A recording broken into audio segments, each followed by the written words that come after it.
প্রিয় ভাইয়েরা আমার, আমার নবীজি বলেন, দুনিয়ার মানুষদেরকে সতর্ক করলেন এমনই একটি আমলের কথা নবীজি আমার বলছেন। কোন আমল, এই আমলটি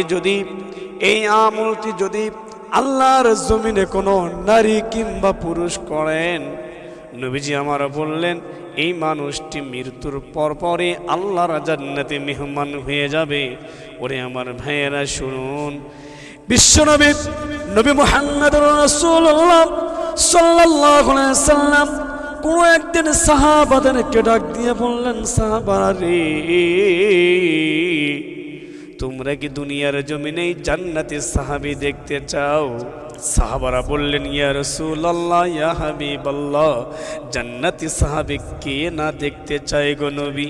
আমরা দেখতে চাই, আপনি একটু মেহেরবানি করে আমাদেরকে জান্নাতি সাহাবী দেখান। আল্লাহর হাবিব সাহাবাদেরকে ডাক দিয়ে বললেন, সাহাবারা রে, একটু অপেক্ষা করো, কিছুক্ষণের মধ্যেই তোমরা জান্নাতি সাহাবী দুনিয়ার জমিনেই দেখতে পারবা। ও বন্ধু, সাহাবারা অপেক্ষা করলেন, চারদিকেই শুধুই তাকাতাকি করছেন। হঠাৎ করে দেখতে পেলেন একজন সাহাবী ছোট্ট ছোট্ট পা ফেলে ফেলে নবীজির দরবারের দিকে আসতেছেন।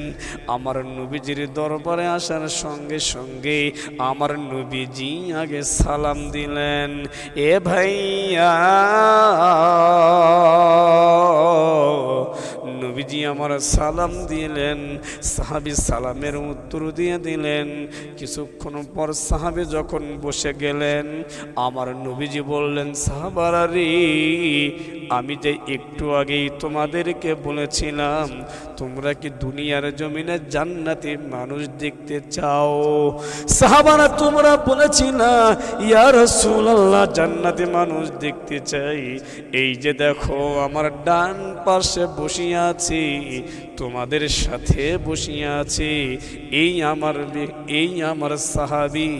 আমার আল্লাহ তাকে দুনিয়ার জমিনে জান্নাতি মানুষ বলে ঘোষণা করেছে।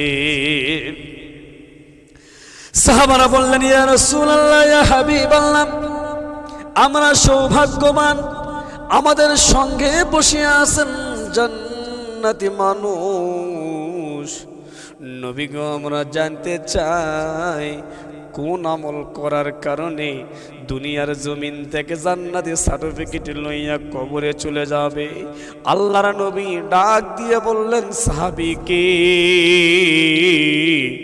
বলো বলো বলো, তুমি নিজেই বলো, তুমি কোন আমল করো যার জন্য আমার আল্লাহ তোমার জন্য জান্নাতটাকে ওয়াজিব করে দিয়েছে? এ ভাইয়া, ওই সাহাবী দাঁড়াইয়া বললেন, নবী গো, আমি তো খুব একটা বেশি আমল করতে পারি না, আমি দানবীর খুব একটা নয়, আমি